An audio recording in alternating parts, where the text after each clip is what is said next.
everyone, I'm Aarti Sahani and welcome to my channel.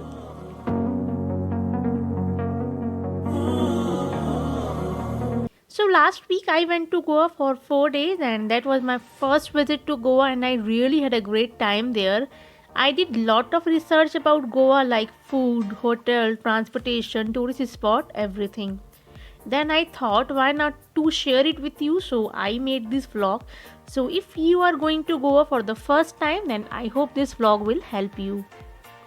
So let me tell you, this is my first vlog and I have tried my best to make it good. I hope you will like it.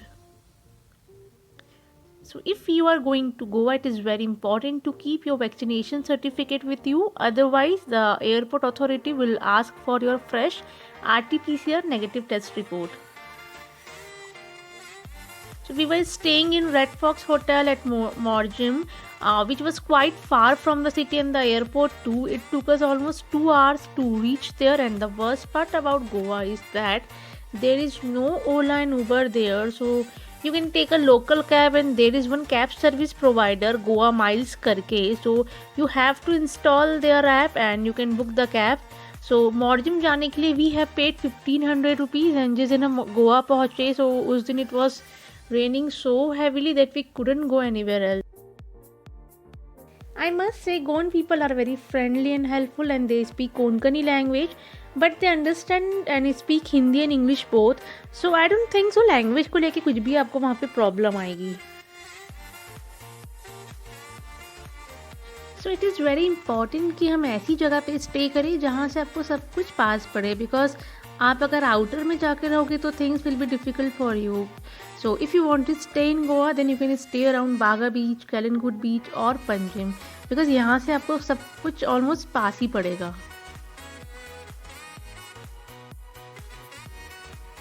Goa is famous for its beaches, nightclubs, casino, water activities and cruise and you will get plenty of beaches to see in Goa. But apart from beach, you can also visit Spice Plantation, Dudhsagar Fall, Butterfly Conservatory, Mapsa Market, Night Market and beautiful temples are there.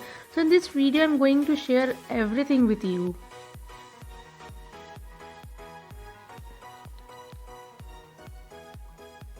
So let's start with the beaches first. So there are two type of beaches in Goa. एक जहाँ पे आपको बहुत ज़्यादा crowd मिलेगा जैसे कि बागा बीच, कैलनगुड बीच एंड सेकंड जहाँ पे आपको बहुत कम क्राउड मिलेगा लाइक मॉर्जिम बीच, मांदुरम बीच, कोला बीच, आरंबोल बीच. सो मेनली जितने भी साउथ के बीचेस होते हैं वहाँ पे आपको थोड़ा क्राउड कम मिलेगा. So it is up to you कि आप क्राउडेड एरिया में ज़्यादा इन्जॉय करना पसंद करेंगे या थोड़ा आप लोग रिलैक्सिंग मोड में आप इन्जॉय करना चाहते हो बीच को. अगर आप बीच इंजॉय करने के साथ साथ थोड़े रिलीजियस ट्रिप पे भी जाना चाहते हैं फैमिली के साथ तो there are few good options for you. You can visit Mahadev temple, Mangeshi temple, Mahalakshmi temple. Otherwise बहुत सारे टेम्पल्स हैं बट मैंने कुछ लिमिटेड आपको टेम्पल्स बताए हैं जहाँ पे आप लोग विजिट कर सकते हो. If you are in Goa and you are not going to church ऐसा हो नहीं सकता. So we went to St. Francis Church, Cathedral Church. तो दोनों एक ही प्रीमाइस में है और उसके ठीक सामने सेंट बेसिलिका चर्च भी है. इसके अलावा और भी बहुत सारे चर्च आपको मिलेंगे. These all churches are in Old Goa. There are multiple forts to see in Goa but जो फेमस फोर्ट है वहाँ के that is Chapora fort and Aguada fort. And Chapora fort वो है जहाँ पे दिल चाहता है कि शूटिंग हुई थी बट पर्सनली मुझे कोई भी ऐसा फोर्ट वर्दी नहीं लगा था कि वहाँ पे मैं स्पेशली जाऊँ और इतना टाइम वहाँ पे मैं अपना स्पेंड करूँ. सो अगेन सबका अपना अपना टेस्ट होता है. So it is up to you. What else you can visit in Goa? So there is one Dudhsagar Fall. So Dudhsagar Fall is far from Panjim. So it will take you around 2 hours to reach there. And spice plantation, so you can visit Savoy Plantation, Sahakar Spice Farm, Tropical Spice Plantation. These all are in Ponda. But remember one thing in your mind, if you're planning to visit Spice Plantation, then morning में आप timely निकल जाइए hotel से because आपको किसी भी Spice Plantation पहुँचने के लिए almost 2 hours लगेगा. And let me tell you one thing that there is an entry fee of rupees 500 to 600 per person and that includes lunch also. सो वहाँ से ऑलमोस्ट आते आते आपको इवनिंग हो जाती है. So it is better to reach on time. You can also visit Butterfly Conservatory, and yes, one of my favorite place in Goa is Fontainhas. So Fontainhas जो है, it is in Panjim, and this is a Portuguese colony, and this place is just mind blowing. You will love this place. So you will get a different feel and vibes there.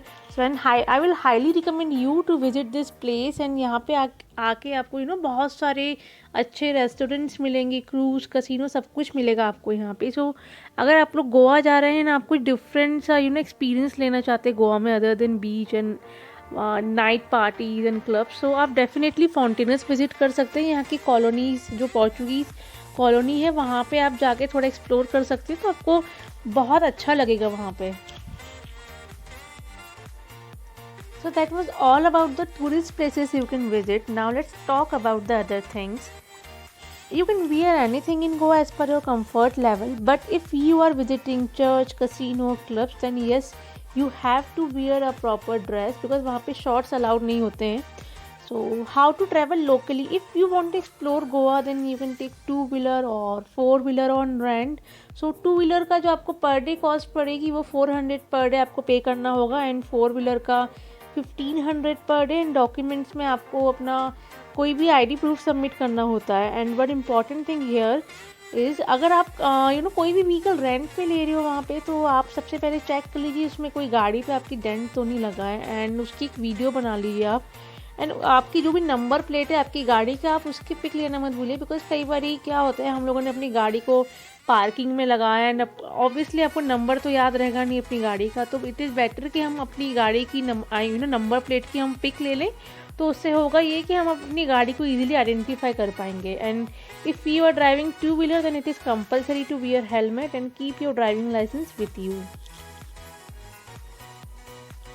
Yes, Goa is absolutely safe at night for everyone, but still late night कुछ beaches होते हैं जो almost बंद हो जाते हैं, जहाँ पे कुछ क्राउड नहीं रहता है, तो वहाँ पे जाना थोड़ा सा अवॉइड करें. Otherwise Goa is completely safe for everyone. आप रात को भी आप अकेले भी ट्रैवल कर सकते हैं गोवा में, सो ऐसे कोई दिक्कत नहीं है वहाँ पे. गोवा की कुछ फेमस चीज़ें हैं जो आप परचेज कर सकते हो, like cashew nut, flavoured cashew, liquor, kokum, bebinca bol, and वहाँ के हैट बहुत फेमस है. लेमन पेपर स्पाइस जो कि गोवा की लोकल स्पाइस है.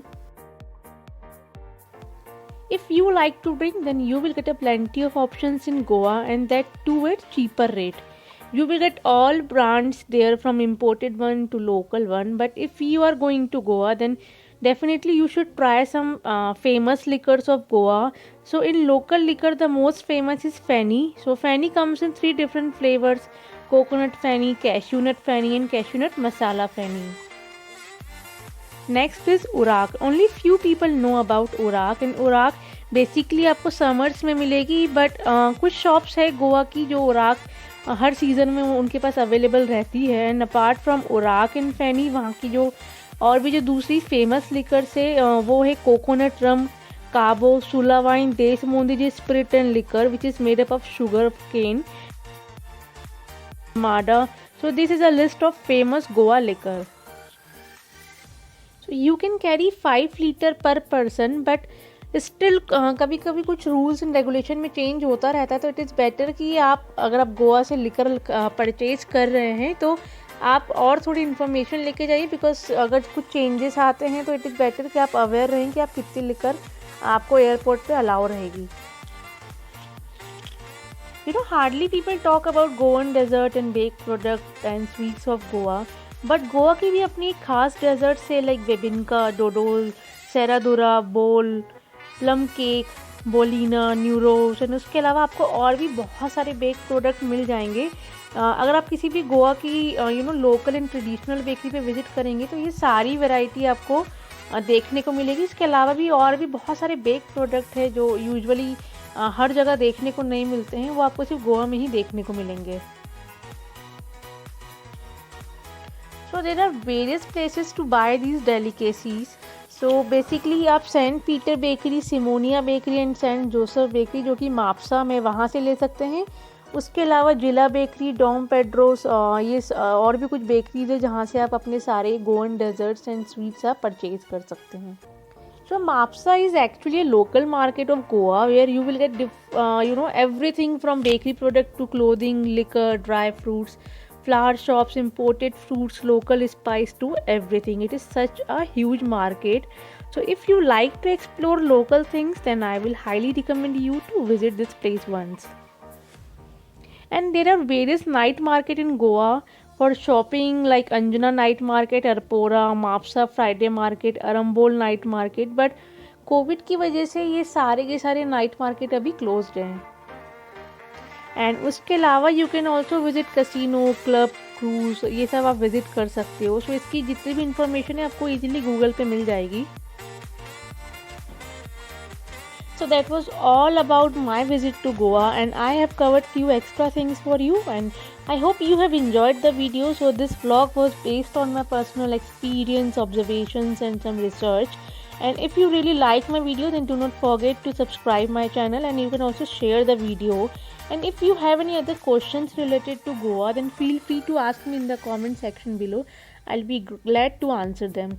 So this is Aarti Sahni signing off now. See you soon. Take care.